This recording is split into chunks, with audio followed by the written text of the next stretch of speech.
Good morning students. आज अपन नया topic start करेंगे मैनेजमेंट में, मोटिवेशन, अभिप्रेरण। जैसे कि हम देखते हैं आज के समय में व्यवसाय स्वामियों एवं प्रबंधकों की यह हमेशा कंप्लेंट रहती हैं कि हम अपने कर्मचारियों को अच्छा वेतन, अच्छी कार्य की दशाएं और सुविधाएं देते हैं, फिर भी उनसे हम जो चाहते हैं वो परिणाम प्राप्त नहीं हो पाते हैं। यानी कि मानव जो कुछ प्राप्त कर रहा है उससे वह कुछ अधिक प्राप्त करने की इच्छा रखता है। तो इसका जो ज्ञान हम व्यक्तिगत व्यवहार और समूह व्यवहार एवं अंतरंग समूह व्यवहार के व्यवस्थित अध्ययन से ही प्राप्त कर सकते हैं। तो हम ये देखते हैं कि मोटिवेशन एक इस तरह का फैक्टर है, एक इस प्रकार का कार्य है जो कर्मचारियों को उनकी योग्यताओं के बारे में जानकारी देता है और उन्हें ये प्रेरित करता है कि वे किस प्रकार से अपनी एबिलिटी, अपनी योग्यता का प्रयोग करते हुए संगठन के अंतर्गत या अपने प्रबंधकों की जो उद्देश्य हैं उन उद्देश्यों को पूरा करने में सहयोग दे सके। तो अभिप्रेरण को प्रबंध का एक कार्य के रूप में माना जाता है और आज की स्थिति के अंतर्गत प्रत्येक संगठन या उपक्रम में प्रबंधकों के द्वारा ये प्रयास किया जाता है कि वे अपने कर्मचारियों को अधिक से अधिक मोटिवेट करें, अभिप्रेरित करें, ताकि वे अपने योग्यता का अधिक से अधिक अपनी इच्छाओं से उनका उपयोग कर सके। तो हम ये देखेंगे कि अभिप्रेरण का अर्थ और इसकी क्या परिभाषाएं अलग अलग विद्वानों के द्वारा दी गई हैं।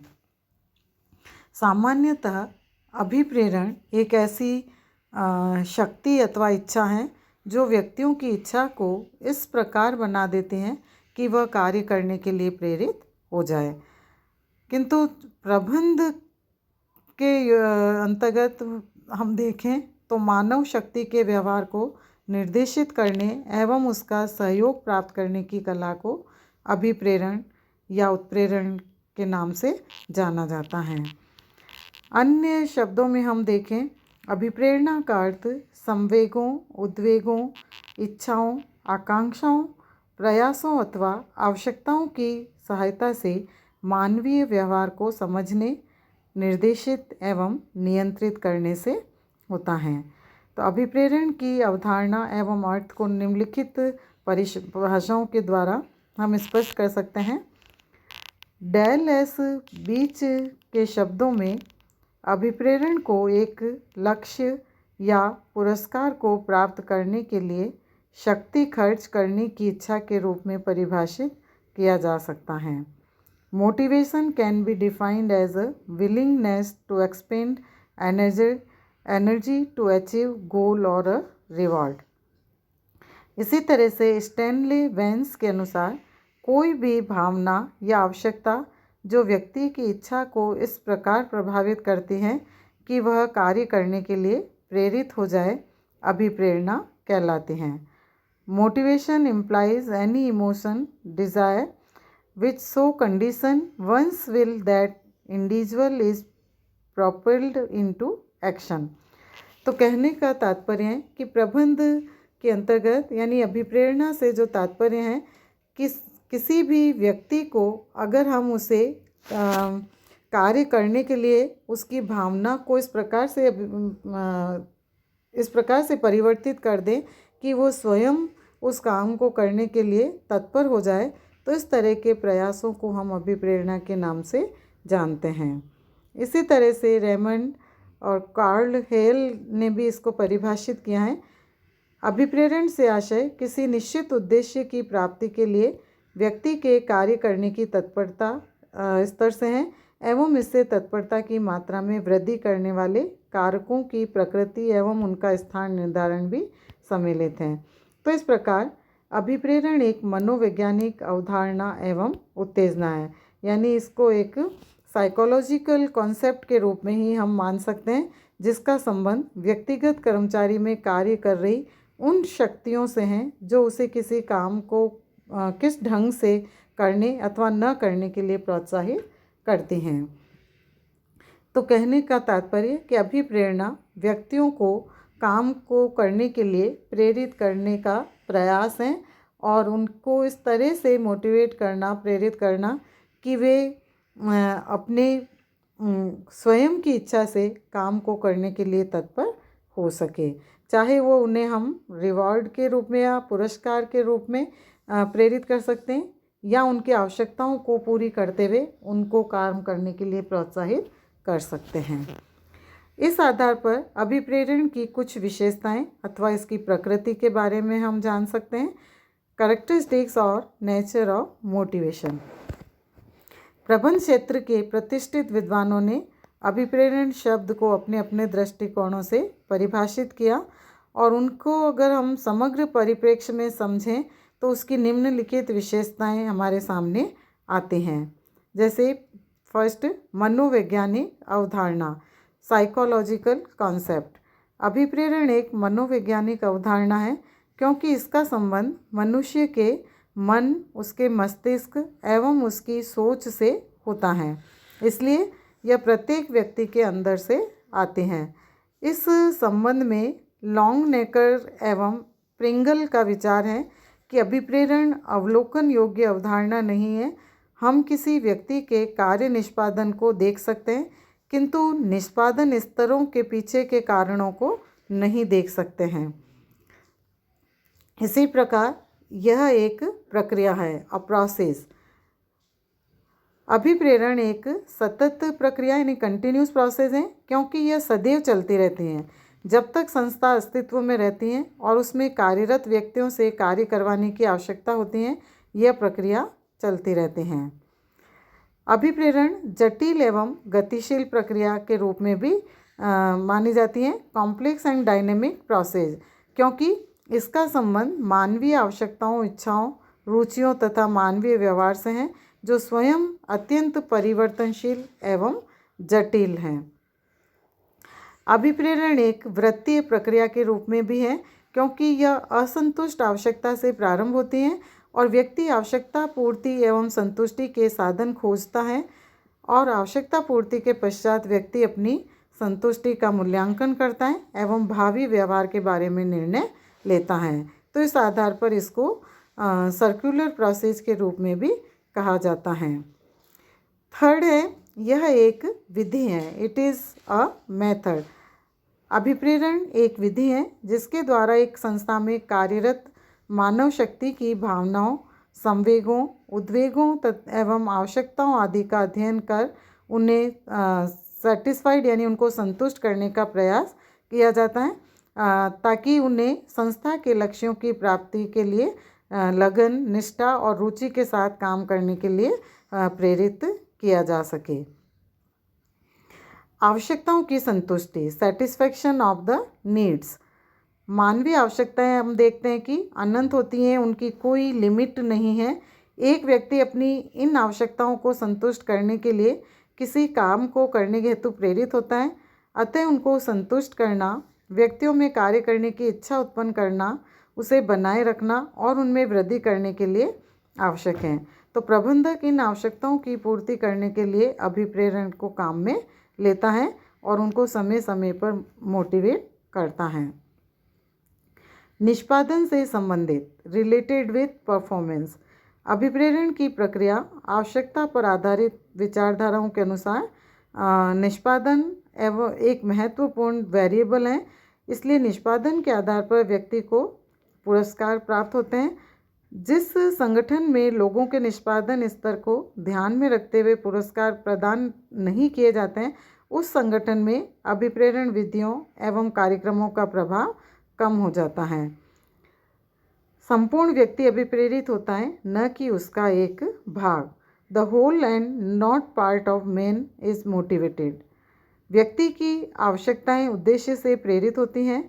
आवश्यकता की प्रकृति एवं स्वभाव व्यक्ति के व्यवहार को प्रभावित करते हैं। चूँकि व्यक्ति एक संपूर्ण एवं अविभाज्य इकाई है, इसलिए सभी आवश्यकताएं परस्पर संबंधित होती हैं। तो हम ये नहीं कि केवल व्यक्ति के किसी पार्ट या एक अंग को प्रेरित करें, पूरे संपूर्ण व्यक्ति को सामान्य रूप से प्रेरित किया जाता है, तभी वो अपने काम को करने के लिए तत्पर होता है। लक्ष्य प्रधान व्यवहार। गोल डायरेक्टेड बिहेवियर। अभिप्रेरण लक्ष्य प्रधान व्यवहार है। इसका कारण यह है कि प्रत्येक व्यक्ति अपने व्यक्तिगत लक्ष्यों की प्राप्ति के लिए सतत प्रयत्नशील होता रहता है। प्रबंधन इन लक्ष्य प्रधान व्यवहार को संगठनात्मक लक्ष्यों से एकीकृत कर व्यक्तियों को अधिक कुशलता से काम करने के लिए प्रेरित करता है। संतुष्टि का कारण एवं परिणाम दोनों, causes and effect of satisfaction both. अभिप्रेरण से कार्य संतुष्टि को बल मिलता है। किसी आवश्यकता संतुष्टि से पूर्व व्यक्ति अभिप्रेरित होता है, अतः अभिप्रेरण संतुष्टि का कारण है।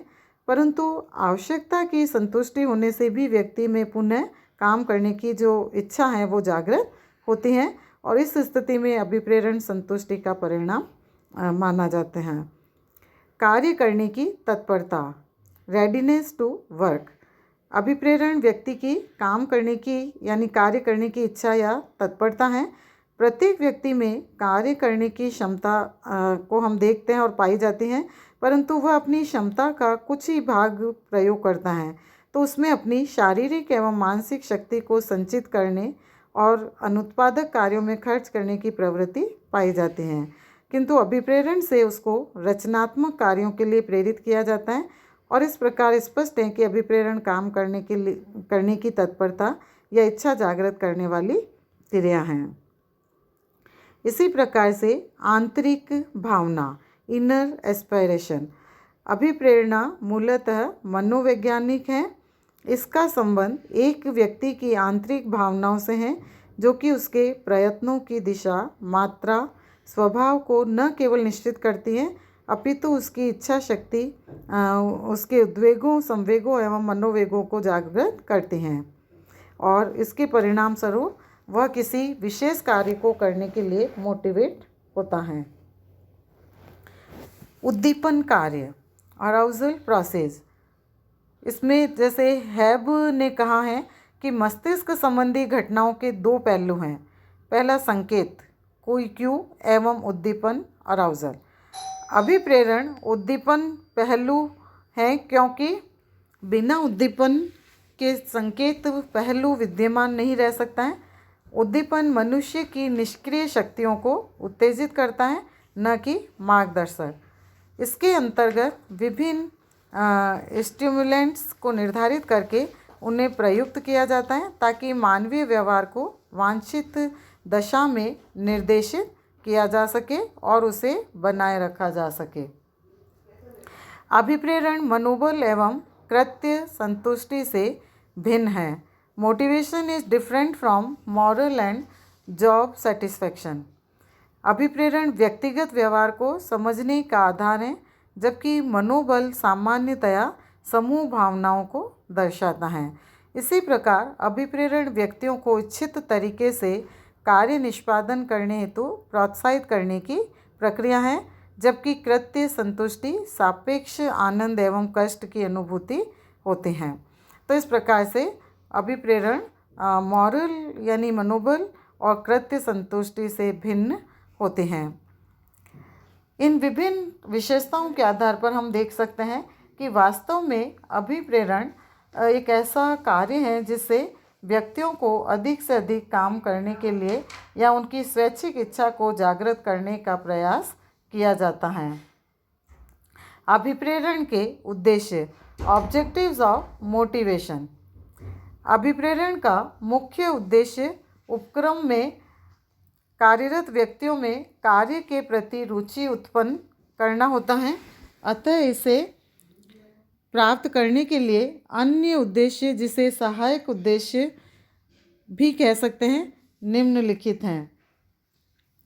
विभिन्न प्रेरक हेतु की खोज करना एवं प्रस्तुत करना, कर्मचारियों का स्वैच्छिक सहयोग प्राप्त करना, कर्मचारियों की विभिन्न आवश्यकताओं की पूर्ति में सहयोग करना, कर्मचारी विकास की दिशाओं का निर्धारण करना, कार्य का स्वस्थ एवं अनुकूल वातावरण बनाए रखना, अच्छे एवं उच्च मानवीय संबंधों की स्थापना करना तथा उन्हें सुदृढ़ बनाए रखने का प्रयास करना, कर्मचारियों के व्यवहार को वांछित दिशा प्रदान करना, मनोबल एवं उत्पादकता में संबंध स्थापित करना, कार्य का स्वरूप एवं अनुकूल वातावरण बनाए रखना, उपक्रम या कोई भी संस्था के लक्ष्यों की पूर्ति के साथ साथ कर्मचारियों के हितों एवं लक्ष्यों को पूरा करने में सहयोग देना।